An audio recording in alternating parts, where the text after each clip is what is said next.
Paulo amadurece à medida em que escreve a carta aos Gálatas.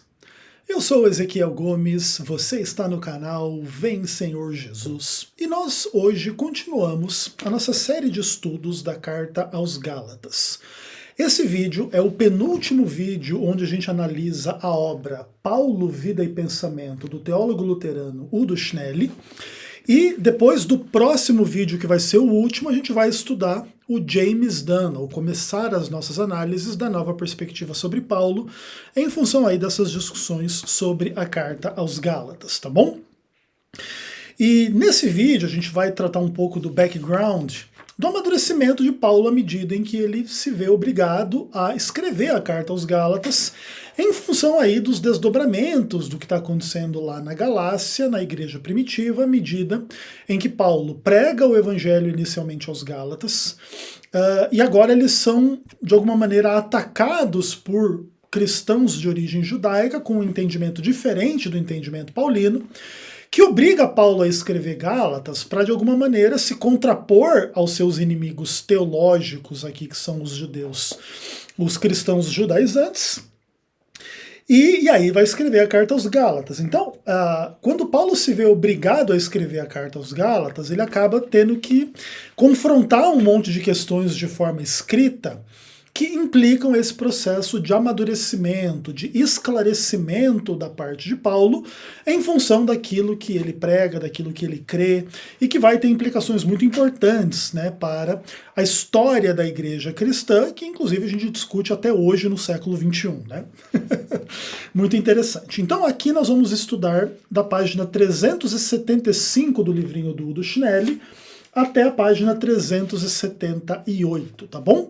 E o Udo Schnelli escreve o seguinte: a conveniência lado a lado de judeus cristãos e gentios cristãos, tanto nas comunidades paulinas como no cristianismo primitivo como tal, nunca tinha sido sem problemas, mas aparentemente por muito tempo foi praticável, ou seja, a relação entre os judeus e os gentios cristãos, ou os cristãos de origem judia e de origem gentílica, nunca foi assim um paraíso, mas por muito tempo foi algo praticável, né, que não gerava maiores tensões dentro da comunidade.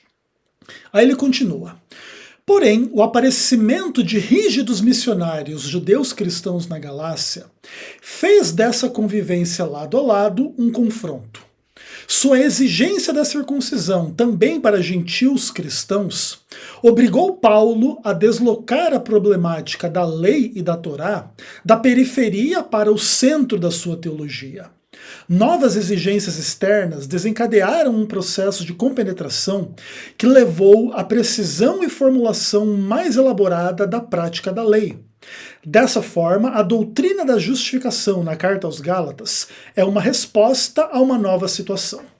Então o que ele está dizendo? Que até um certo momento, na igreja primitiva, o fato de ter cristão de origem judia e de origem gentílica não era um problema. E aí Paulo vai pregar para os gentios, ele é o apóstolo dos gentios, ele vai lá e funda a comunidade na Galácia. E depois ele sai dali, vai pregar o evangelho em outros lugares, e nesse momento, nessa situação, missionários judeus cristãos vão até a igreja na Galácia e começam a dizer que Paulo não ensinou toda a verdade e a vontade de Deus. Que inclusive vai incluir então que esses gentios, que agora se tornaram cristãos, também precisam se tornar judeus e precisam se circuncidar e guardar a lei, a Torá e não sei o quê. E antes, então, o que era uma convivência mais ou menos normal, apesar dos problemas, se torna um confronto, uma divisão dentro da igreja. E aí o Udo Schnelli diz que, então, por causa disso, Paulo teve que colocar essa discussão sobre a lei no centro do seu evangelho, coisa que era periférica até então, né? Paulo não era o pregador da lei, mas o pregador do evangelho. Agora, como os missionários judaizantes disseram que você não pode ter o evangelho sem ter a circuncisão e a lei, então Paulo agora tem que trazer a circuncisão e a lei para o centro da sua discussão. E aí existem, né, processos externos, né, que levaram Paulo, então, a concatenar as suas ideias a respeito da justificação pela fé na comparação com a doutrina da lei, da Torá e etc. Ou seja, todo esse movimento dos judaizantes faz com que Paulo tenha que se compenetrar em como que ele vai precisar resolver esse problema. E qual é a solução? É a doutrina da justificação pela fé na Carta aos Gálatas. Então a Carta aos Gálatas é um amadurecimento da parte de Paulo em função dos ataques judaizantes. Inclusive por isso na história da teologia se diz que a heresia é mãe da ortodoxia, ou seja, os hereges se contrapõem a Paulo e por isso fazem Paulo estabelecer a ortodoxia na Carta aos Gálatas para se contrapor aos hereges. Aí o Dushnelli continua dizendo assim: esse juízo surge não só em contraposição aos acordos da Convenção dos Apóstolos, né, e das escassas afirmações sobre a lei e a justificação na Carta aos Coríntios, mas também da própria Carta aos Gálatas. Com a exigência da circuncisão para gentios cristãos, põe-se inevitável e fundamentalmente a pergunta pela relevância permanente da lei e da Torá para os gentios cristãos, mas também para os judeus cristãos. Ou seja, havia havido o Concílio de Jerusalém, e o Concílio de Jerusalém tinha meio que estabelecido que poderiam haver cristãos judeus e cristãos gentios, que um não deveria incomodar o outro, tá? A não ser algumas coisas essenciais que os cristãos de origem gentílica deviam se preocupar para cuidar, e a circuncisão não estava entre elas, mas agora esse grupo judaizante discorda da opinião, né, do concílio dos apóstolos, e agora começa a obrigar Paulo a tratar do tema, porque veja, quando Paulo escreve aos Coríntios, na visão do Dushnelli então, Paulo escreve aos Coríntios antes do que ele escreve aos Gálatas, não tem muita discussão sobre a lei e a justificação. Por que esse tema se torna importante em Gálatas? Porque agora, na Galácia, existe um problema específico. E com o fato de que os judaizantes foram lá insistir na circuncisão e na guarda da lei para o gentil cristão, então agora se tornou inevitável tratar dessa questão. E agora Paulo vai tratar dessa questão e isso vai ter implicação para a existência dos gentios cristãos, vocês vão ter que se circuncidar e guardar a lei para serem salvos ou não, mas isso também indiretamente vai ter implicações para os judeus cristãos. Porque se o homem pode ser salvo independentemente de ser judeu e de guardar a lei, mesmo o próprio judeu, em tese, se ele tiver a fé em Cristo, também vai poder ser salvo sem precisar ser circuncidado e guardar a lei nos termos aí do entendimento lá dos judaizantes e tudo mais. Beleza? Muito legal. Aí continua dizendo assim: a solução deste problema leva Paulo a um ganho de entendimento teológico, ou seja, um amadurecimento. A solução do problema leva Paulo para esse ganho de entendimento. Paulo não para na garantia da posição dos gentios cristãos na Igreja de Deus, mas com sua crítica fundamental, ele problematiza a importância da Torá para os próprios judeus cristãos. Com a sua antítese entre lei e espírito na Carta aos Gálatas, Paulo tira o chão da existência simultânea da observância da Torá e da fé em Cristo, até então evidente para amplos círculos do cristianismo. O modo da argumentação em Gálatas mostra quão dura é a luta de Paulo, com um problema que para ele é urgente e dessa forma é novo. Dessa maneira, as justificativas muito variadas para a revogação da Torá não causam a impressão de serem o resultado de uma reflexão de 20 anos sobre o significado e a importância da Torá.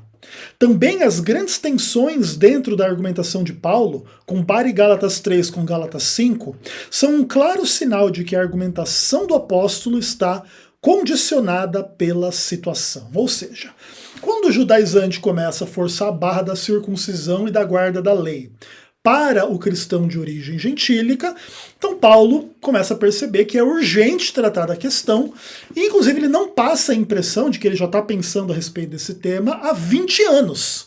Porque entre o Paulo que se converte e o Paulo que escreve Gálatas tem mais ou menos aí um tempo de 20 anos, né, de experiência. Ou seja, Paulo não se converteu e saiu dizendo, não, porque o homem é justificado pela fé independentemente das obras da lei. Não, esse é um entendimento amadurecido por 20 anos de reflexão cristã por parte de Paulo, e que aí ele vai escrever em Gálatas.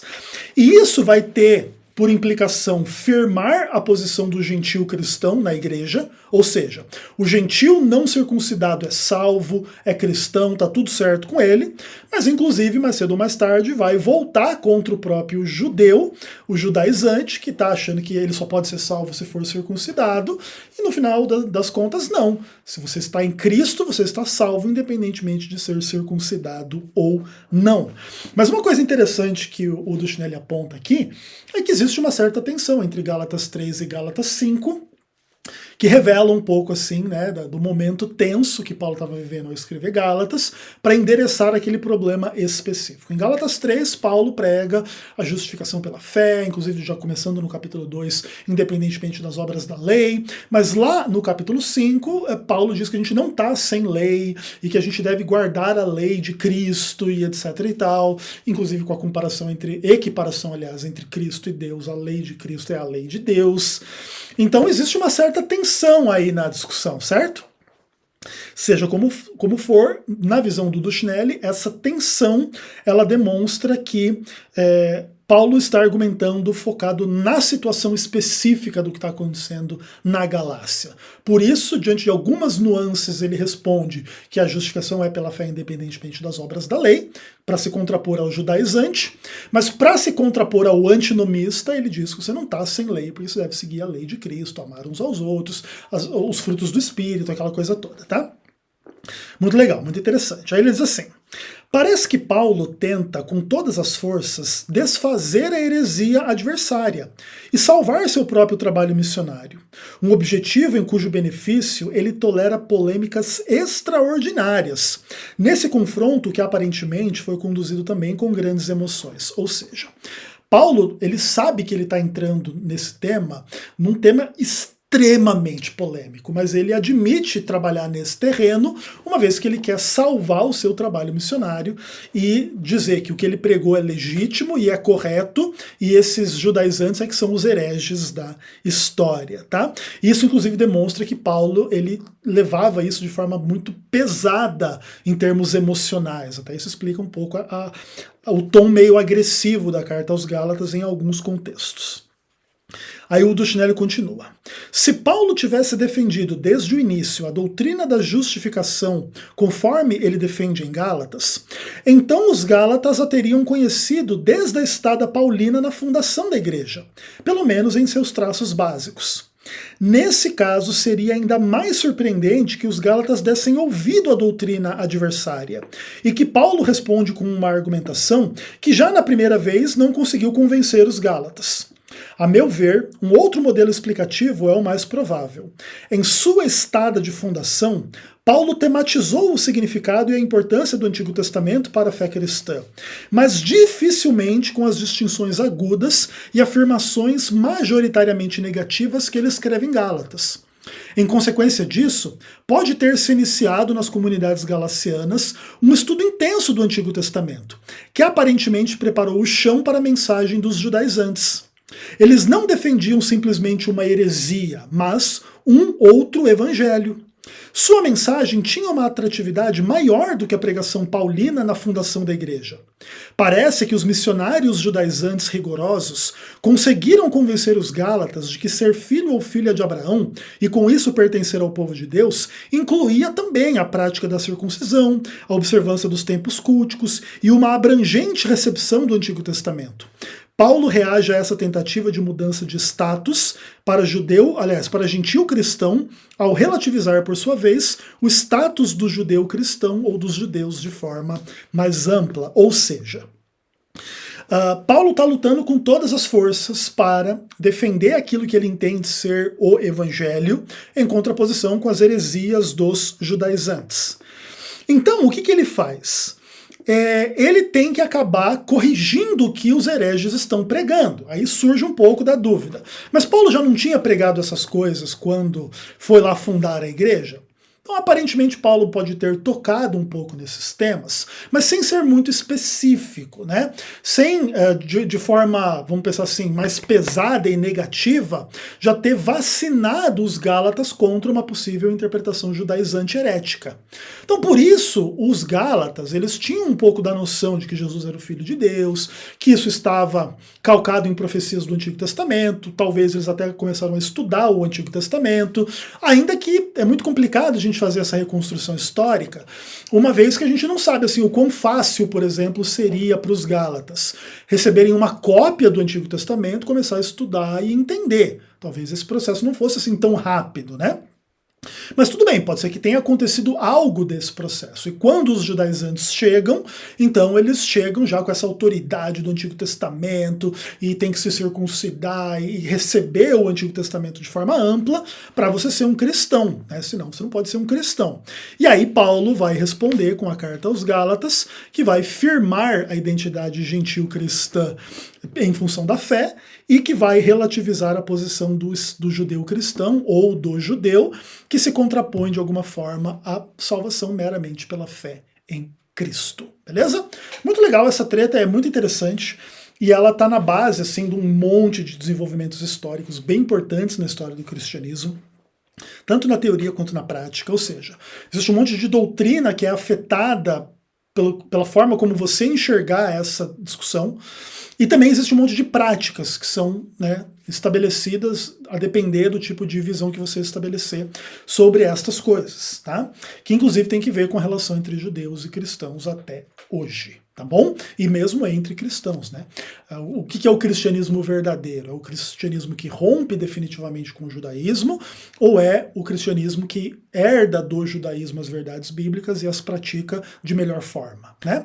Essa é um pouco da discussão, que inclusive vai ter tudo a ver com a discussão adventista do sétimo dia, que é acusada de ser uma igreja judaizante porque guarda o sábado, e contra a carta aos Gálatas, porque aí supostamente não tem que guardar o sábado, além do problema da circuncisão, e aí você começa a entender um pouco as discussões, beleza? Então é isso, no próximo vídeo a gente termina a leitura desse capítulo do Udo Schnelli, e aí no outro vídeo a gente começa a estudar o James Dunn, tá bom? Então até os próximos vídeos, se Deus quiser. Um abraço.